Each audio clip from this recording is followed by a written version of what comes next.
Hey everybody, welcome to TMI, Too Much Information Live with Moondog. Sorry about that. I hope that all of you can chat in there because I was just having a little problem with a glitch in the starting of the video, but hopefully you guys are able to see this. So if you are, let me know in the comments. Type something in. Okay, I got my first comment in there. Everything seems like it's coming through good and fine. So hey Jamie, I could see your. Thank you for typing something in there. That really helps give me some feedback as to whether or not all the audio and everything is working properly. All righty-o, let's get started. First, as you saw, I got a little bit of a change in the intro there because we have this again. The official sponsor for today's episode is Aura, and they are an online cybersecurity company that I use, service that I use.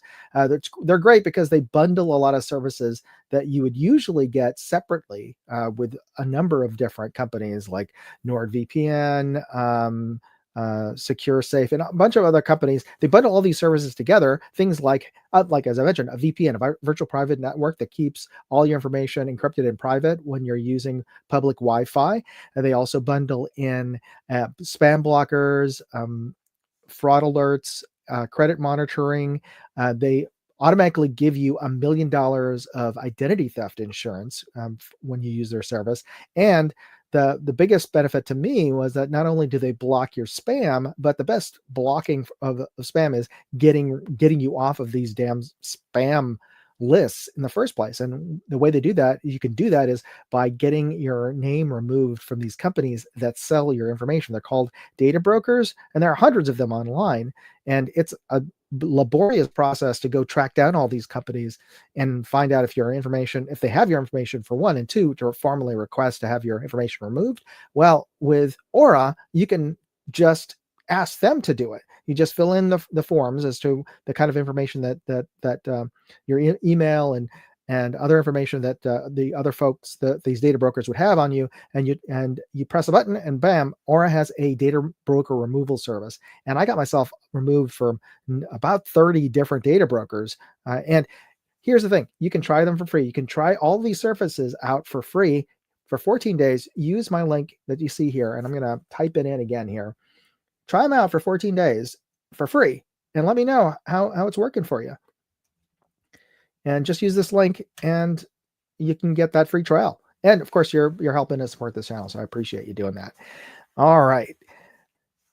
Now, as you know, every episode or every live stream, I like to give away a little prize. Well, today's prize is we're having a little bit of a contest, and it's part of came out of the video that I posted a few weeks ago. That was a firearms brand quiz where I showed a bunch of folks over at SHOT Show different brand logos for companies with their names removed and see if they could identify the brand. Well, I'm branching out with that. You don't have to necessarily be a gun person because a lot of folks who are watching my channels, and I've got 3 of them now, may not necessarily be watching my 2A channel. They may be just watching my gadget channel. So I'm expanding the contests now to brands outside of Pew Pew.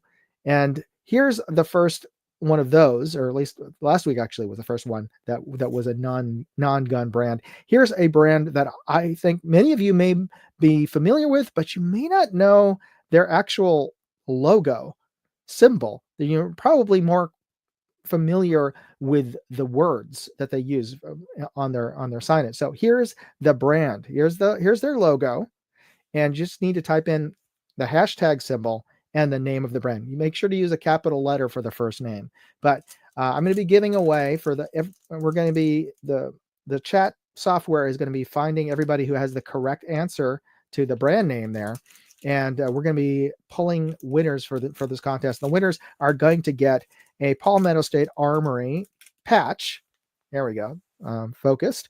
And I'm going to have 3 winners today. So yeah, your chances are pretty good. Just type in hashtag and the name of the brand, and I'll throw in a couple of other extra things into the envelope should you win. But that's the contest today. So name this brand. It has a Pegasus as its logo, a red Pegasus. All right.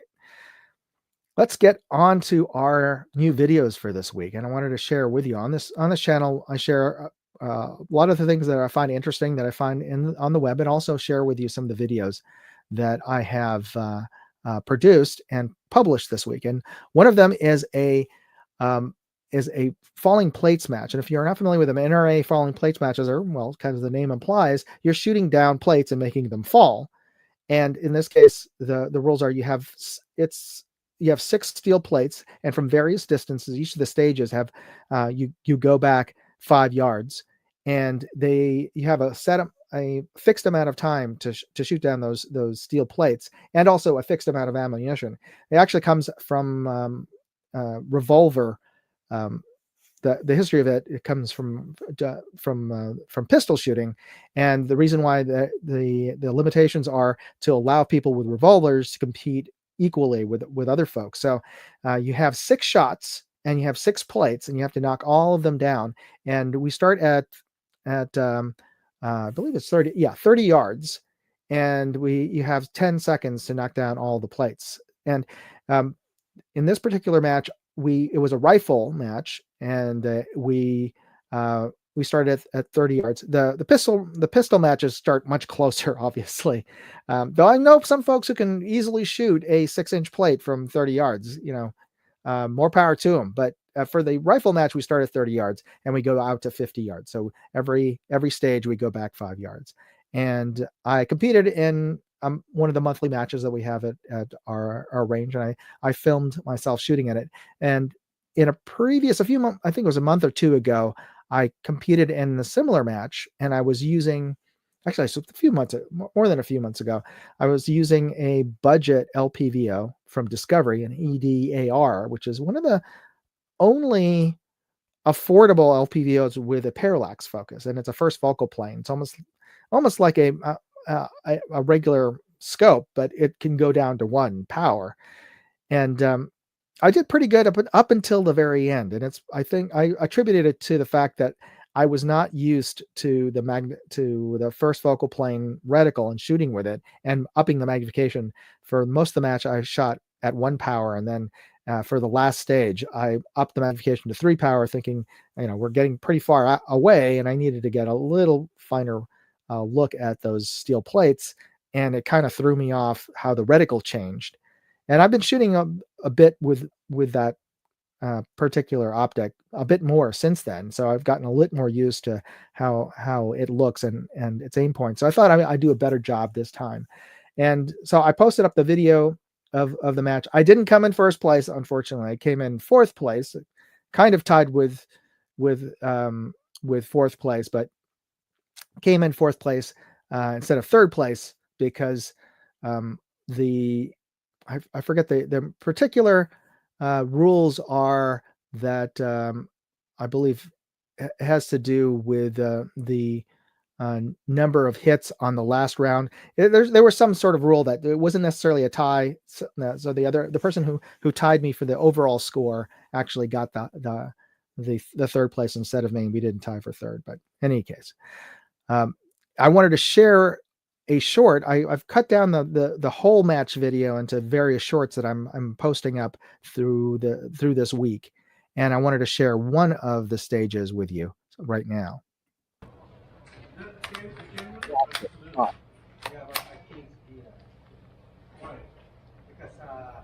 We're ready. Stand by.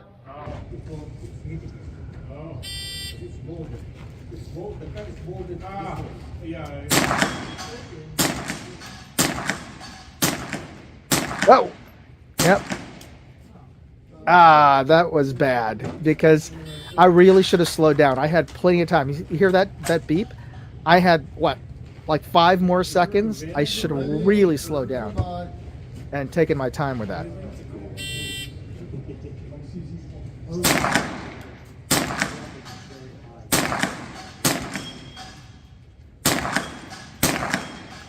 Okay, that was better, but as you saw, I slowed down. I realized I was going way too fast than I needed to, and at least I cleaned up on the last round. And I wasn't the only one who missed, multiple plates, but that was a bit disappointing. But I think I could do better next time. We'll see.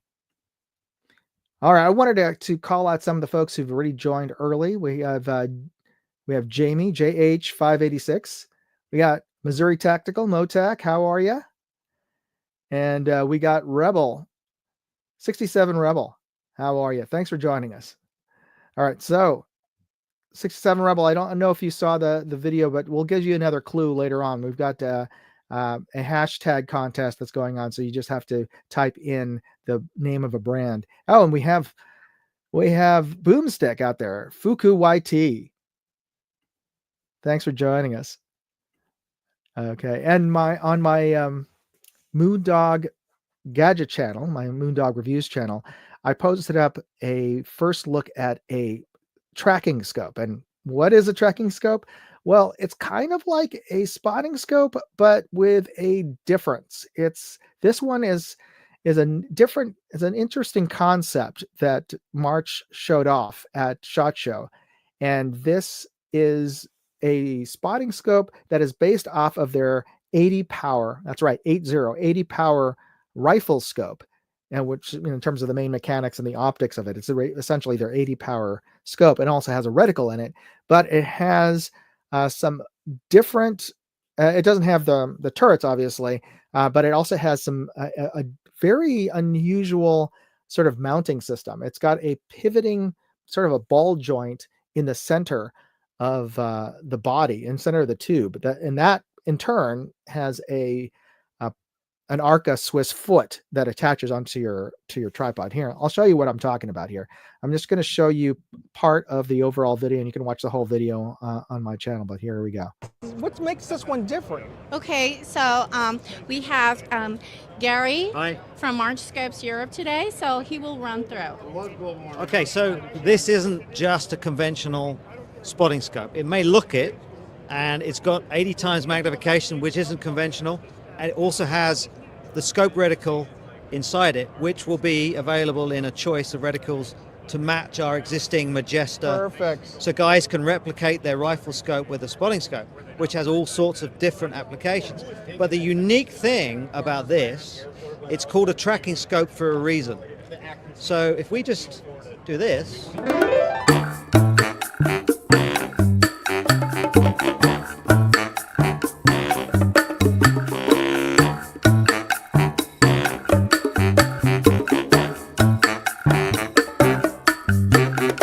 That is wild. Yeah, so that's what I'm talking about in terms of what makes this a tracking scope different. And you might think that, okay, what's the big deal? It's kind of like putting it on a ball head.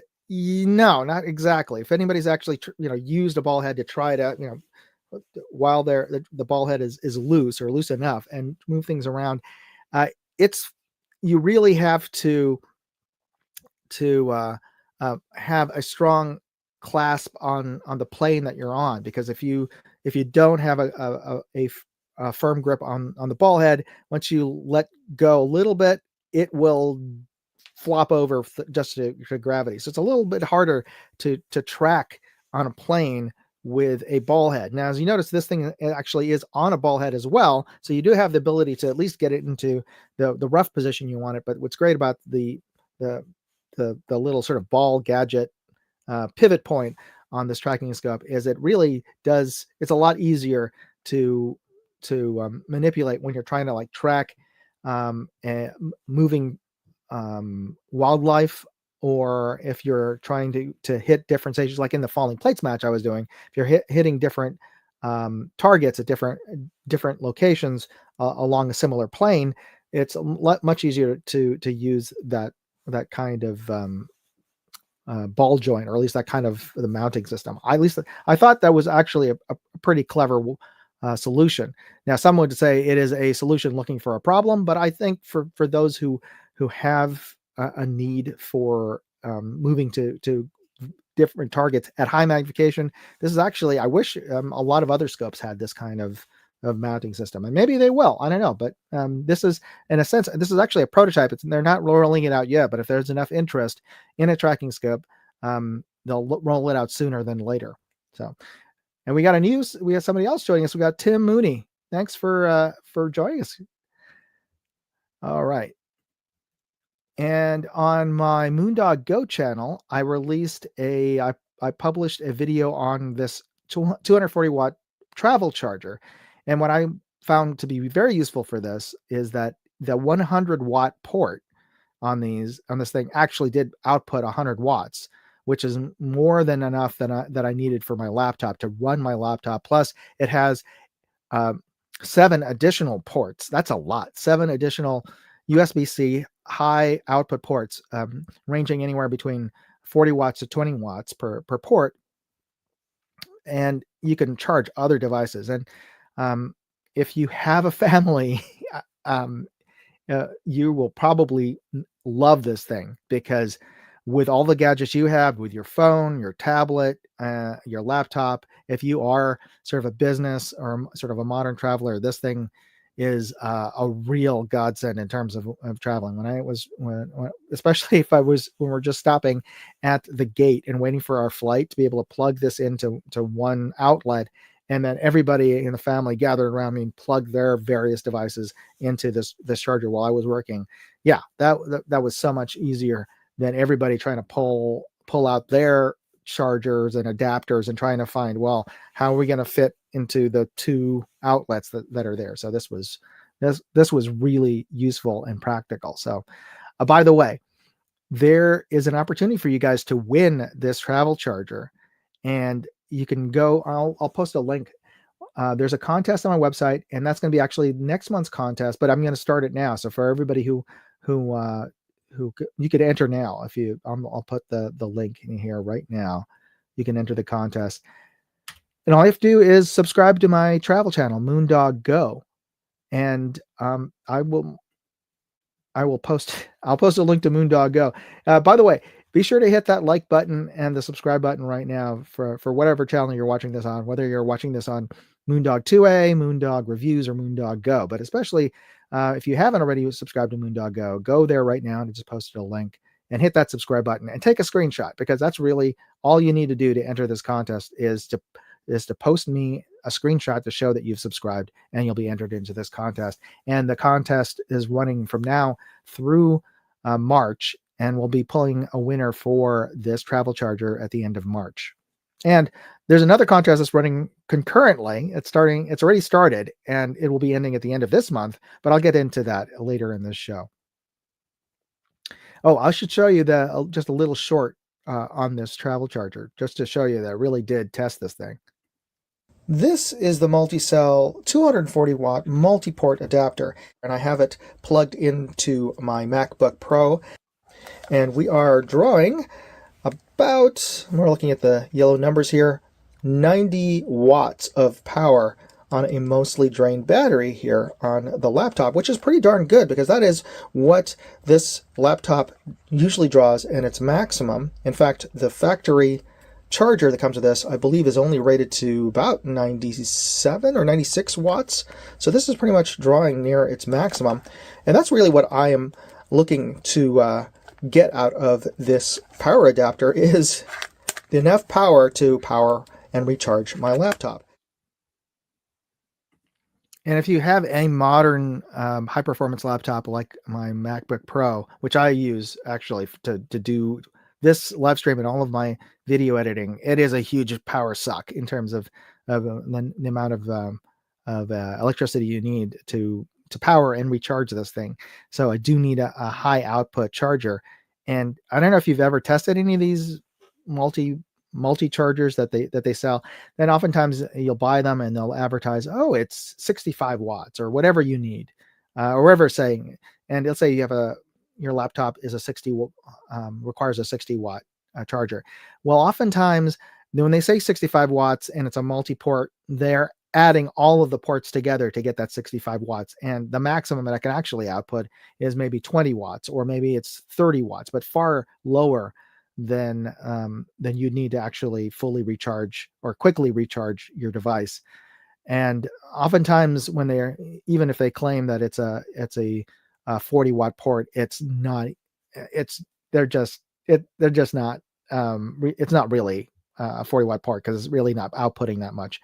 But I actually used a voltage meter, a current meter, and I was able to test that 100-watt port. And while I didn't get to a sustained 100-watt, but because my device was scaled down, I did see a peak of over 100 watts in my various testing during the process. So yeah, it can output over 100 watts.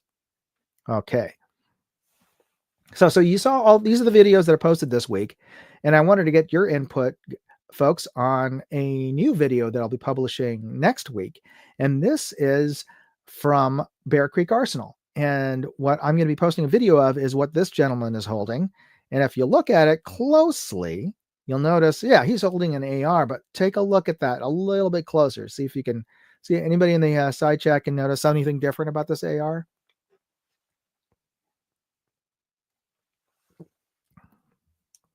I'm looking if anybody can notice a little thing that's a little unusual about this.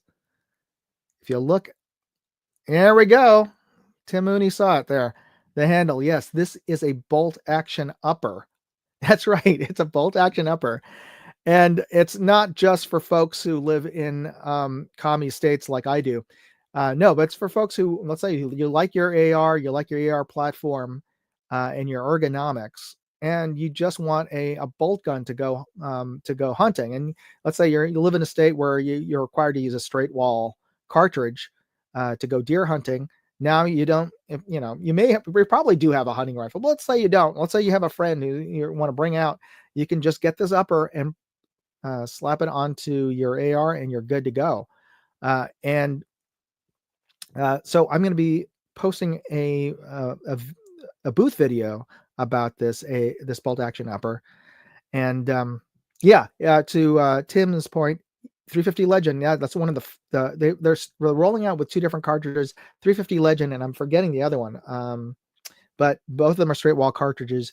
And I also asked if they will be coming out with any other ones, because I don't have that straight wall restriction in my state. Not that I go hunting all that often, but I like to shoot 380, when I can for a little bit longer range. And so they did say that they are rolling out with other cartridges, with other calibers. So, but these are the first two they're going to be rolling out with. And your thoughts? What would you think would be a good thumbnail headline or caption for this, other than bolt action, other than BCA has a new bolt action upper, or bolt action upper probably would be short enough for a headline. What would be a good headline? Let me type something up.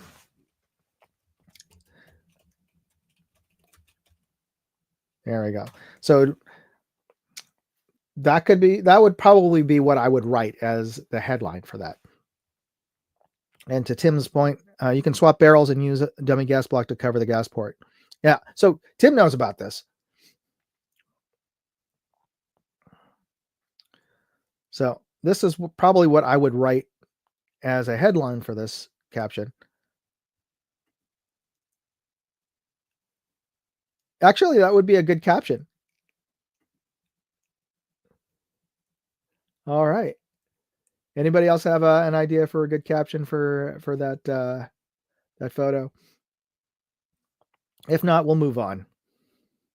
But I just want to give everybody an opportunity to take part in helping create these videos. So I thought it'd be a good idea to let everybody chime in, have an opportunity who's on the chat to chime in and add their creativity to the process. All right. We'll move on to another clue to the brand. So the contest is I'm going to be giving away some Palmetto State Armory patches to 3 winners today, and we're going to be drawing their names from people who've entered this brand name into the side chat here. And here's a clue. This company, whose logo you see here is the red Pegasus. This company was originally part of Standard Oil before Standard Oil was broken up. Its brand name was first established in 1931, and later this brand merged with Exxon in 1999. But Exxon actually retained this company's brand name and didn't move forward with Exxon.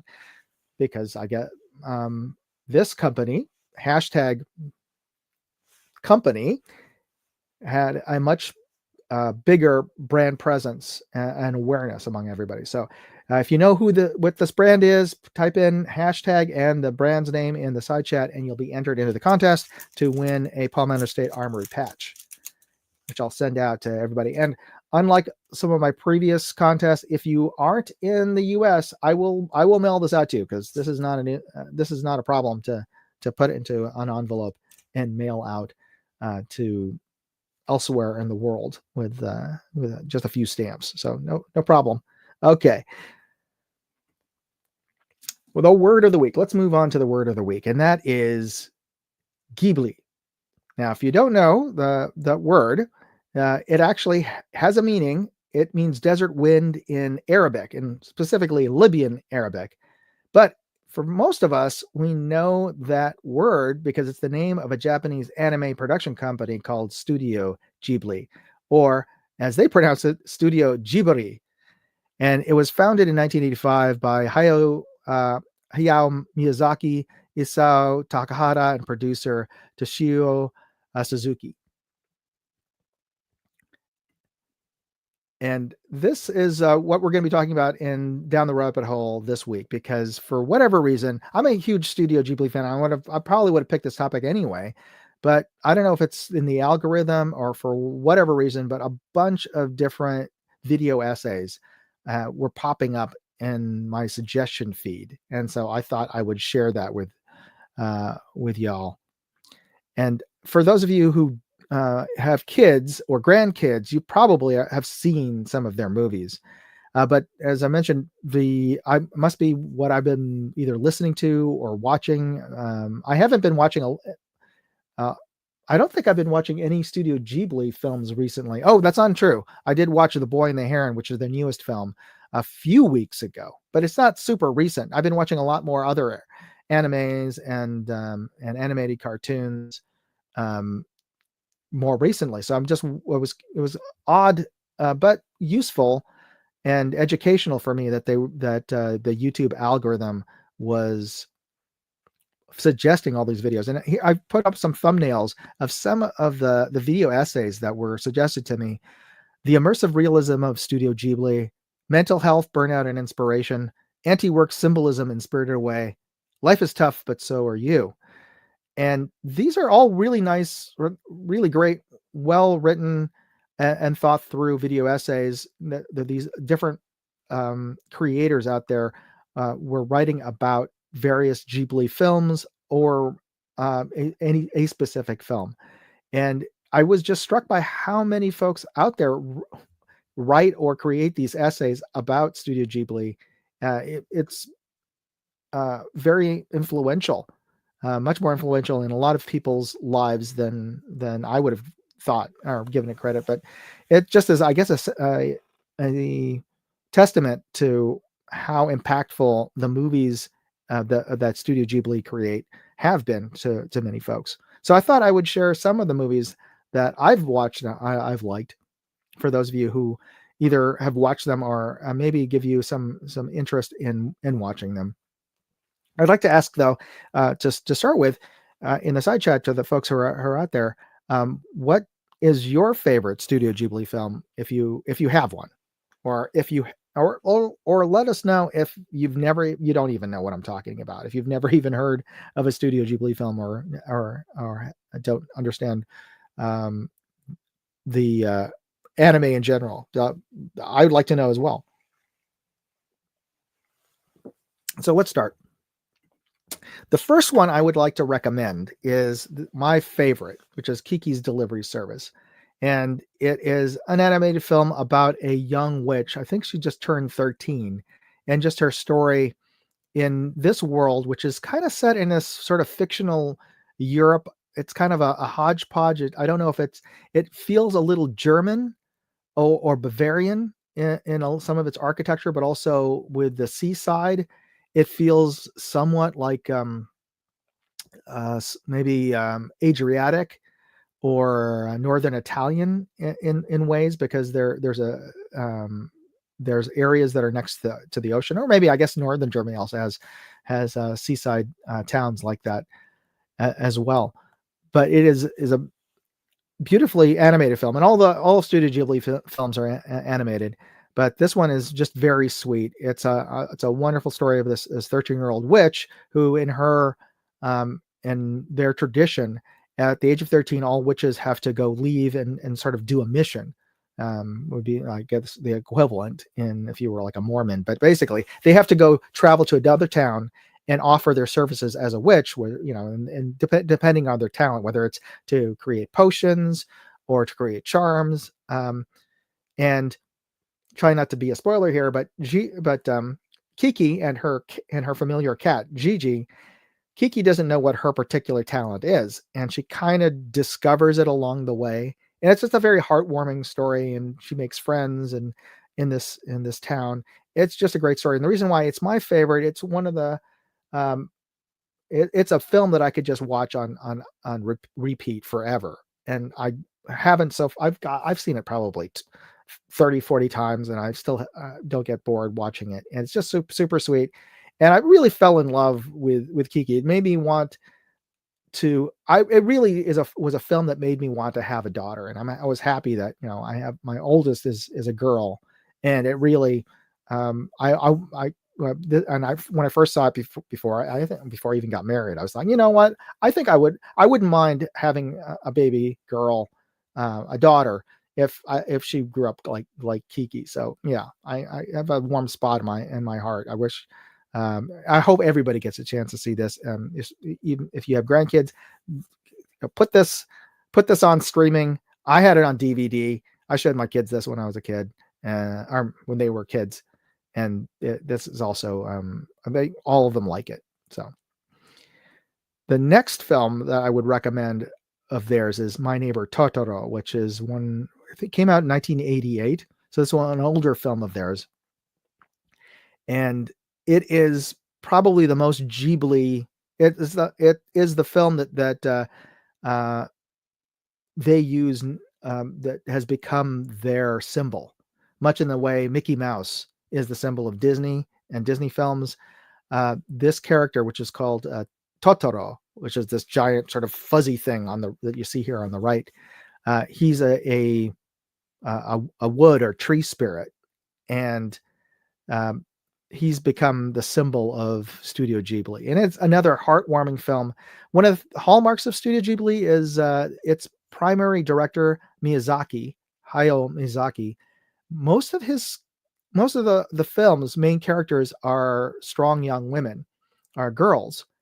And in this case, it's the story of a young girl and her younger sister who had to move to a small house out in the countryside, and they're adjusting from city life. I'm assuming they're from a city or at least a bigger town before moving to the countryside, and how they adjust to life out in the country in Japan, and them discovering these spirits in the woods, and in a positive way. And it's another really cute film, great kids film, very magical. There's influences of Alice in Wonderland in it.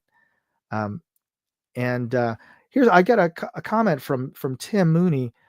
Kikomora is a female swamp creature in Slavic mythology. And interesting that you mentioned Slavic mythology, because it's a bit we'll be covering getting into Slavic mythology a little bit, and the influences of Slavic mythology into some of their films. But I'm sure you could also talk about Baba Yaga, and please let me know if you know a bit more about Baba Yaga than I do. I only know what I know from playing D&D and John Wick. But one of the other films is where we're just gonna perfect segue here. The next film, this is one of their all of the films I'm probably mentioning here are like their hallmark films, or their really major films. Spirited Away was the first Studio Ghibli film to win an Oscar, and I don't know if any other have won an Oscar, but this won for Best Animated Film. And it is I believe might be the biggest grossing or the second biggest grossing film in Japan, and it is the biggest grossing Studio Ghibli film. And again, it's a story of a young girl.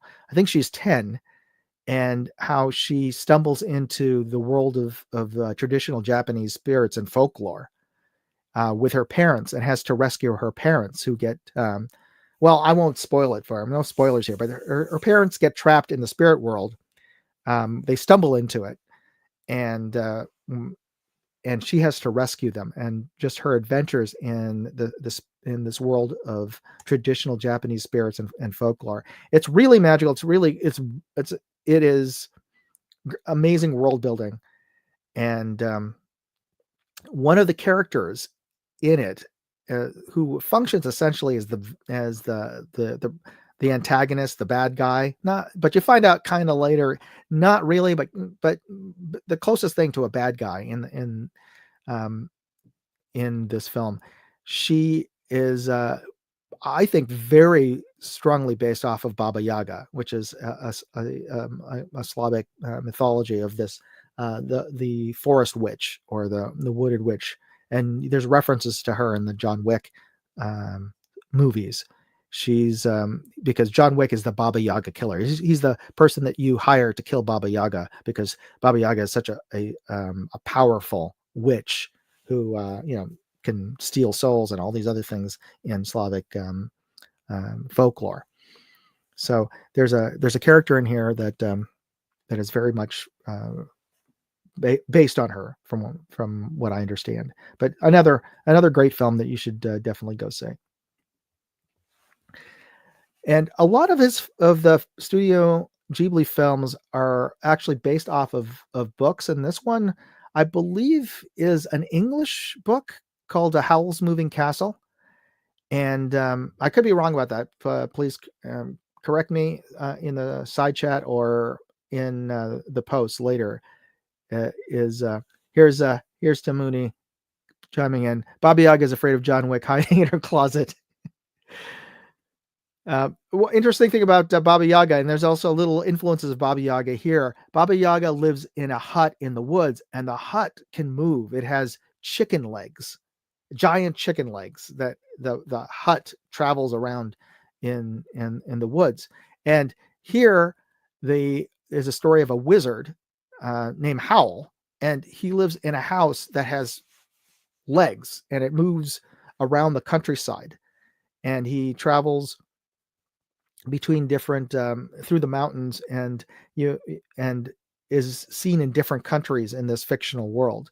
And the story is actually, again, like as I was mentioning, most of Studio Ghibli's films have as their protagonist a young woman. In this case, she gets cursed by a witch, and she ends up seeking out Howl to help remove the curse from her. Though initially she kind of stumbles into Howl and the moving castle, and she eventually starts working for him, and eventually tries to convince Howl to remove her curse. And it is another magical kind of story, and in the way of is much richer than a lot of magical tales that you'll see like in Disney films.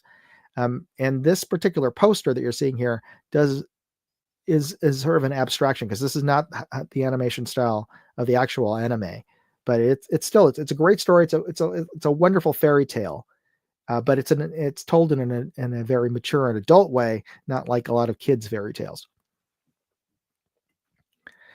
And here's another film. This one's set in the real world. This one's set just at the tail end of World War II.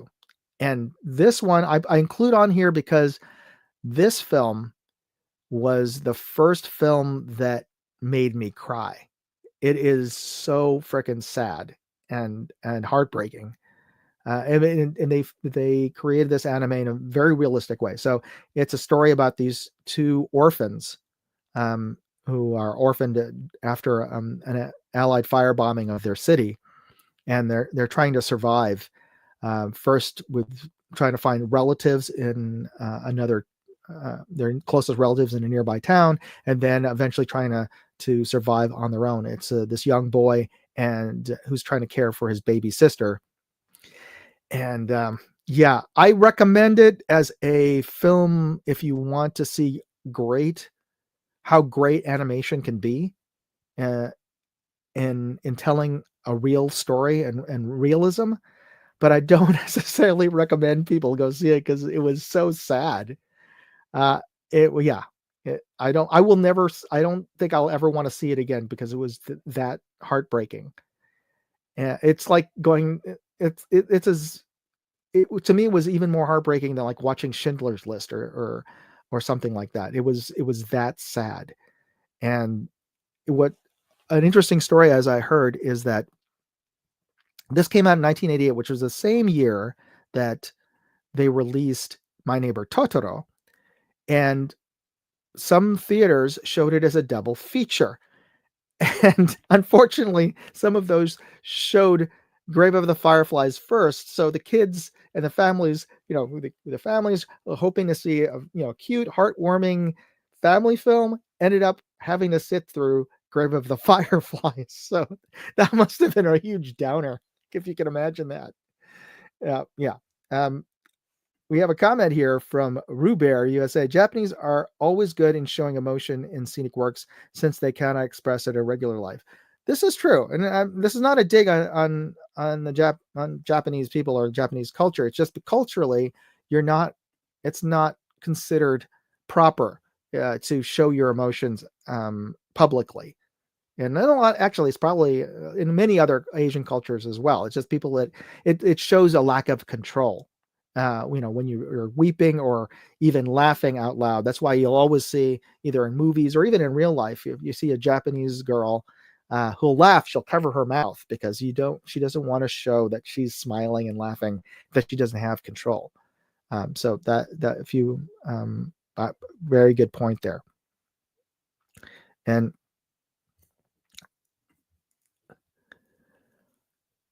And Millhouse, I guess, said, I watched it like 1 a.m. thinking it would be a good nighttime movie, and it crushed me to tears trying to sleep. Right? Exactly.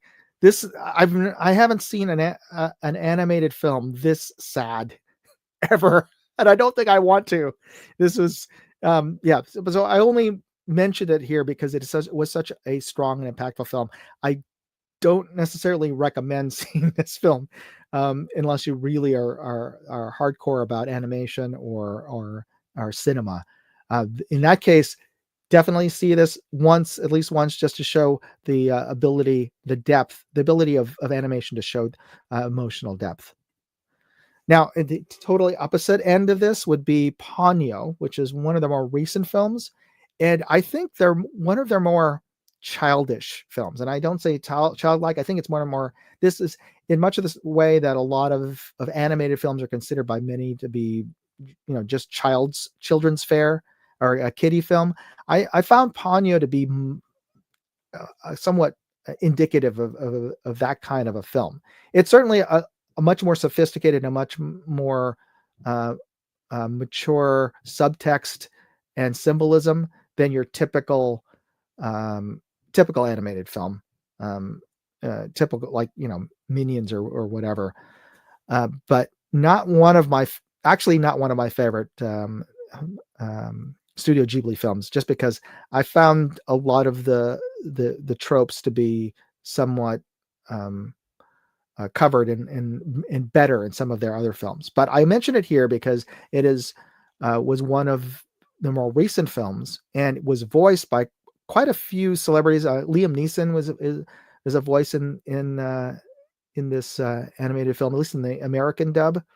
And I found his voice to be I didn't like the casting of him because it totally took me away from the film, because every time his character showed up, I was like, oh, it's Liam Neeson. I didn't buy the character. I was seeing Liam Neeson. So anyway, yeah. Oh, we got some of you folks coming in here. Abigail, what's up? Did you get your prize in the mail? Let me know. And I also wanted to share one film of Studio Ghibli, and I didn't realize this until I started doing research into it. Studio Ghibli has like 30 different films. That they have got a huge library of films that they've created, a lot more than I thought they did. And this is actually, depending on who you talk to, either the first film or not a Studio Ghibli film, because actually this was created before there was a Studio Ghibli. So technically, it's not a Studio Ghibli film, but I still consider it a Studio Ghibli film because Hayao Miyazaki was the director. He also drew the manga, the comic book of this before it was an animated film, and it is such a rich film. And this is one of the first anime films that I saw as a kid because it was released in the U.S. under the name Nausicaa and the Valley of the Winds, or it was just called the Valley of the Winds. And it was a bad edit. It was like they chopped up the movie, made it shorter, and the voiceover work wasn't top notch, but it was still the animation and the drawing quality was just amazing, and just the visuals were amazing. And I saw this in the early '80s back in VHS days. And the reason I saw it is because my cousin had a copy of this on VHS, and we would just sit and watch this every summer, and we just blown away by just the design. And it's sort of a techno fantasy, almost like a steampunk kind of world where there's the technology, at least for the most part, seems like medieval, but then these folks also have more advanced technology, like flying. In this case, a flying wing that the main character that she flies on, and there are like flying dirigible battleships in this world. And so, if that sounds cool, it is. It just looks super cool, but there's a lot of themes visually and as well as technologically that are also carried on into another film that he made later called Castle in the Sky. And they're almost like a mirror images, or almost as if they were in the same universe, these two movies. In this case, there is another girl who turns out to be also a princess, and she is the last princess of what people thought was an extinct race that had in the past had the ability to fly and create futuristic technology like robots and automated systems. But the rest of the world, at least as far as the movie is concerned, is set like in the turn of the century. They have locomotives and steam trains, and they have dirigibles. So it's almost as if these two movies could have been set in the same universe. And this is another one of the Miyazaki films that I really enjoy, though I didn't see it not nearly as often as Valley of the Winds. And this is one of the first movies that a lot of folks in the U.S.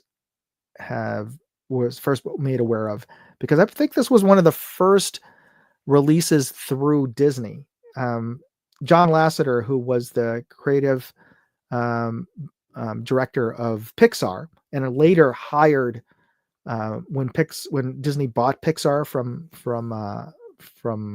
Pixar from Steve Jobs.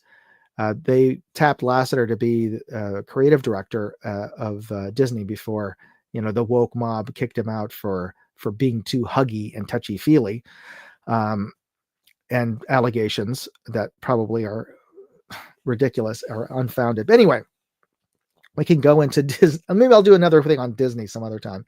But John Lasseter was just loved. So he's the guy who was the real one of the real creative powerhouses behind the success of Pixar.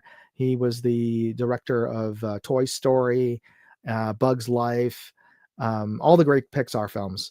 So John Lasseter just loved Miyazaki's Studio Ghibli films and really pushed to have Disney release Princess Mononoke when it was first released in Japan. So they did an excellent dub of this into English, and it is a very action-packed story. If you're not into just sort of the touchy kid-focused stories that a lot of Studio Ghibli films have, this is much more on your alley.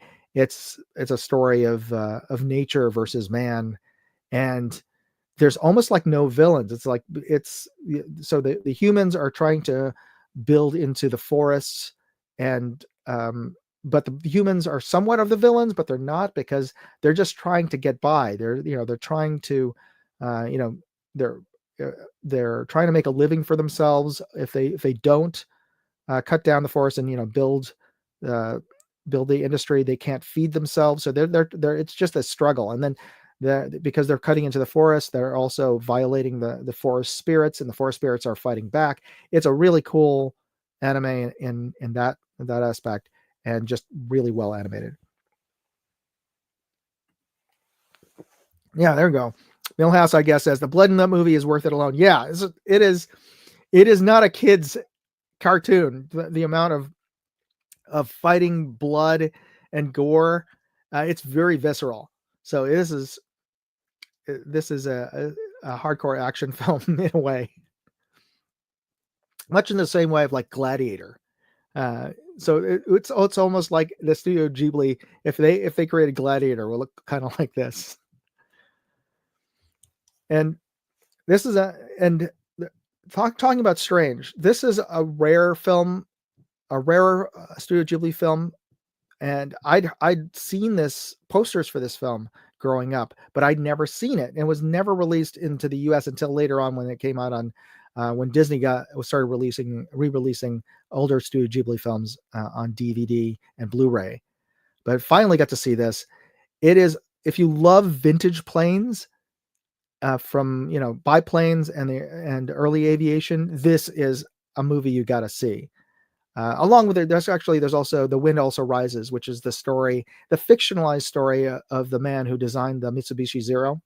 I'll mention that a little bit later, but this film is just super cool. It has to do with sky pirates and racers, sky racers, racing prop planes.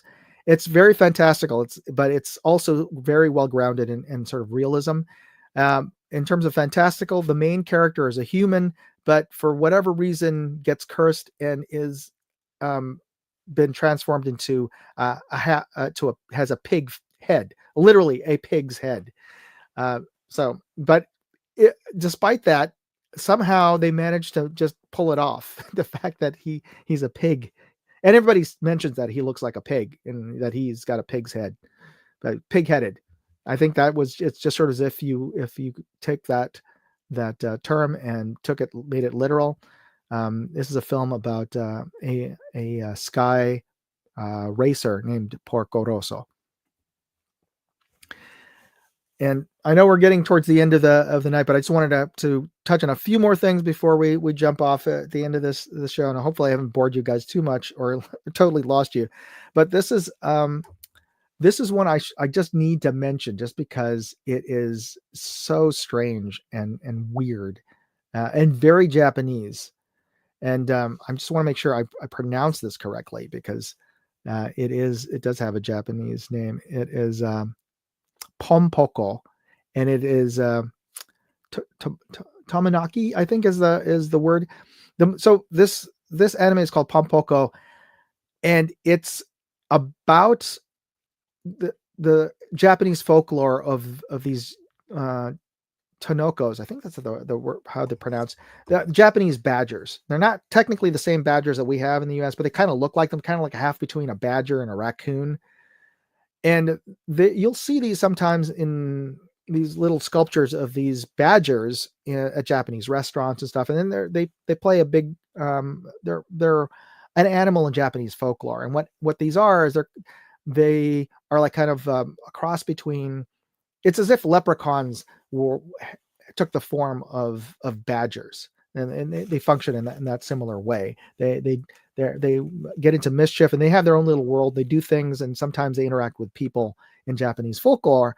But one of the weirdest things is that they can transform who they look like. They can take the form of other animals. They can take the form of people. And sometimes in Japanese folklore stories, the people who are walking through the woods and they come up to a strange person and they have an interaction with them or trade them for some magical trinket or something. It turns out to be one of these tanuki. There we go, tanuki. That's how you pronounce it.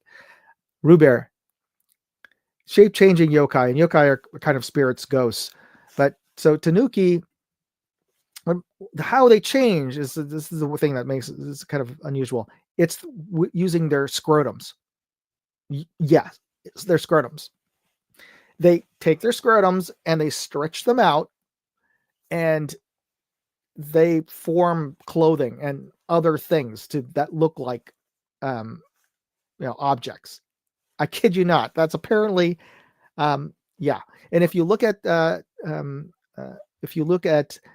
tanuki sculptures, you'll see that if you look at the very bottom, those aren't their feet that are sticking up at the base of those little tokens or those little statues at the Japanese restaurants. Those are their balls. So go check it out. And so this is actually it's a kind of a sweet, funny, much in the same way. What is it? Over the Hedge. There's an anime film about Over the Hedge. It's about this village of tanuki in Japan that humans, as they're developing, as they're building homes, into more rural parts of Japan. In this case, they're encroaching into the lands of these tanuki, the villages of these tanuki yokai, these badgers, and how these badgers are trying to deal with the encroachment of humans. So yeah, it's interesting. I don't think it's one of their best films, but it's certainly worth watching. And just for that story alone about their scrotums, hey, you're welcome. Okay. We're going to skip forward here. It is near the end of the night, and I want to get into the contest for everybody. So, and we could talk about some of their more sort of rom-com slice of life anime some other point, but it is let me know in the comments if any of this is interesting enough that you'd like me to delve into this a bit more. So all right, the contest to win the PSA patches: name this brand. Now this brand is the brand of a gas station or chain of gas stations, and they also sold the first synthetic motor oil, Mobil 1. So hopefully that is a clue. The brand name is brand, and type in their name with a capital M into the chat right now. And oh my gosh, I just realized the software that was collecting names wasn't turned on. My bad. That's totally my fault. I'm sorry. So folks, please hit that. If you've already typed it in, type in it again. Hashtag name of the brand. Because that's entirely my fault. That was a dumb move on my part. Okay. So type in the name of the brand right now. And if you're watching this and don't usually, I don't want you to, if you're driving, don't try typing this while you're driving, but just type into the side chat and you'll be entered to win. So I want to talk to you about some of the contests that are coming up. And one of them I actually wanted to share because I just got an email about this.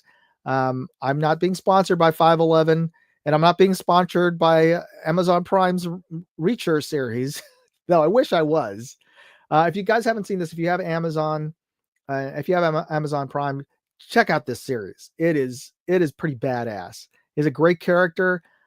He's a former MP, military police investigator, Jack Reacher, and there were some pretty okay movies with Tom Cruise that came out a few years ago with the same name, and this is based off of the same series of books. Which actually was written by an English author, oddly enough, if I'm remembering this correctly. That odd that he would be writing about an American serviceman. But in any case, a really great sort of crime investigation stories. about this really badass character named Jack Reacher. And the Amazon Prime series is really good. It's I watched the first season and I was like, yeah, this is good. This is good stuff. And 511 partnered with Reacher and is giving away $2,500 worth of 511 gear. And all you have to do is enter their contest. And you can find the entry for this contest on my show notes for TMI Live. I'm going to post it up right here. So if you go to this link on my website, you can find the Reacher Ultimate Gear giveaway from 511. The entry there. It's free to enter, and I guess 511 probably supplies the clothing for the Reacher series. I think that's the tie-in, perhaps. Not quite sure, but hey, getting $2,500 worth, winning $2,500 worth of 511 gear is a good thing in my book. I think they make some of the best built and best designed tactical and work clothing that I know of. So that's the reason why I wanted to share it with you guys. I'm not getting anything out of this, so yeah, please go check it out if you're interested. But what I am part of here is giving you the opportunity to win a bag of SHOT Show swag. So I brought a bag I brought a ton of swag, and I'm going to give you a chance to win a bag of it today. Well, this all week up until for the next 2 weeks, you can enter to win this bag of swag from SHOT Show. And this is all the stuff that's inside of there. We've got a t-shirt from Keltec. We've got a hat from Aguila, tons of decals, ear pro, barrel blockers, patches, just tons of stuff that I picked up from various booths at SHOT Show. And all this could be yours. All you have to do is enter the logo contest. It's on my website. Just identify the 5 industry logos on there. You don't have to get all of them right. You just have to take part in the contest. And I will post up a link to that right here. Take part in the contest, take a screenshot of your answers, and you'll be entered to win. And of course, and Rue Bear says, is the Keltec t-shirt as weird as their guns? In a way, yes, because it's one of those compressed t-shirts. So they managed to fit it into a space this big, a extra large t-shirt. So in a way, yes, it's a transforming t-shirt, but the t-shirts themselves, and I think I'm wearing one right now. It is a really nice, it's a smooth cotton, and it's held up. This one I got my first time at SHOT Show, which was like 3 years now, and this is held up. So yeah, nice quality shirt. Probably better than the rifles, right? Or no, kidding. But yeah, you can get Keltec t-shirt. Primary arms included a do-rag in there, or I think it's a microfiber cloth, and that's in there. Just a bunch of stuff that I got at SHOT Show, and you can win it. You just have to answer the quiz, post up a screenshot of your answers, or you could just subscribe to my Moondog Go channel too to get an extra entry. And I'm going to put this up on here. Moondog Go. So subscribe to Moondog Go and send me a screenshot. And for that, you'll be entered into the contest. So go to the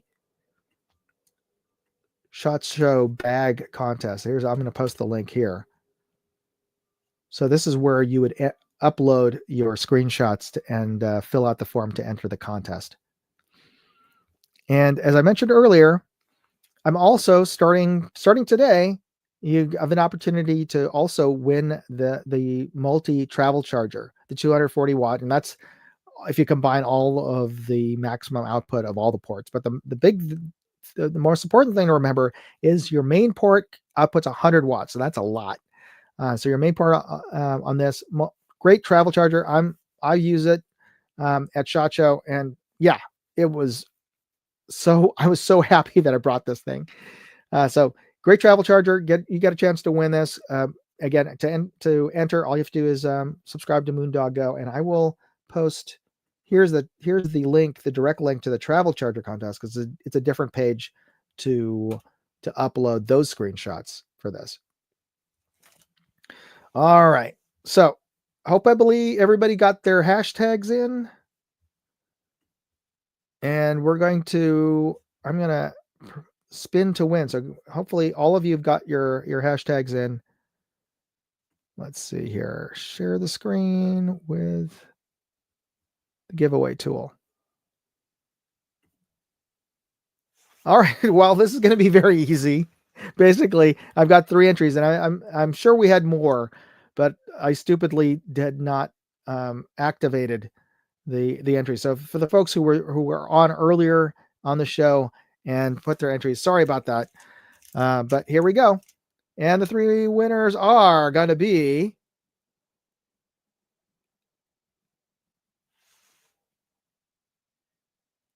Missouri Tactical,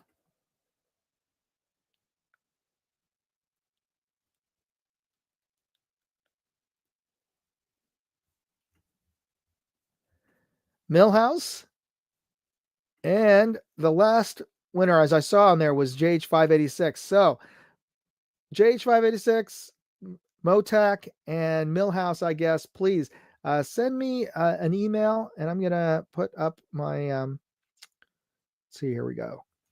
Email me here. Send me your mail to address for the patches, and they'll be sent out to you this week. All right. So again, I want to congratulate Millhouse, I guess, Missouri Tactical, and JH586 for winning today's live stream contest. And I'd like to thank all of you for tuning in and listening to my too much information about Studio Ghibli. Let me know in the side chat or in the comments for this video after this live stream ends if you would like to hear more about Studio Ghibli, or you never want to hear anything about Studio Ghibli ever after this. But if you have any bit of soul in your heart, I think you'll enjoy watching one of those films that I mentioned, especially one of the first couple of ones that I mentioned. I can't recommend it enough. Anyway, thanks again for watching.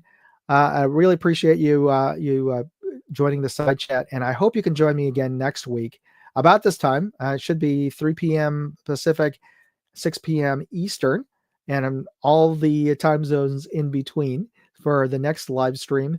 And I hope that you enjoyed this and learned something about anime that you didn't know about. And I really do appreciate you tuning in. God bless. Moondog out. Hey, I'd like to know what you thought of this video. Leave me a comment or chat with me on Facebook, Twitter, TikTok, MeWe, Instagram, or Locals. And if you want to see all of my videos, go to moondogindustries.com.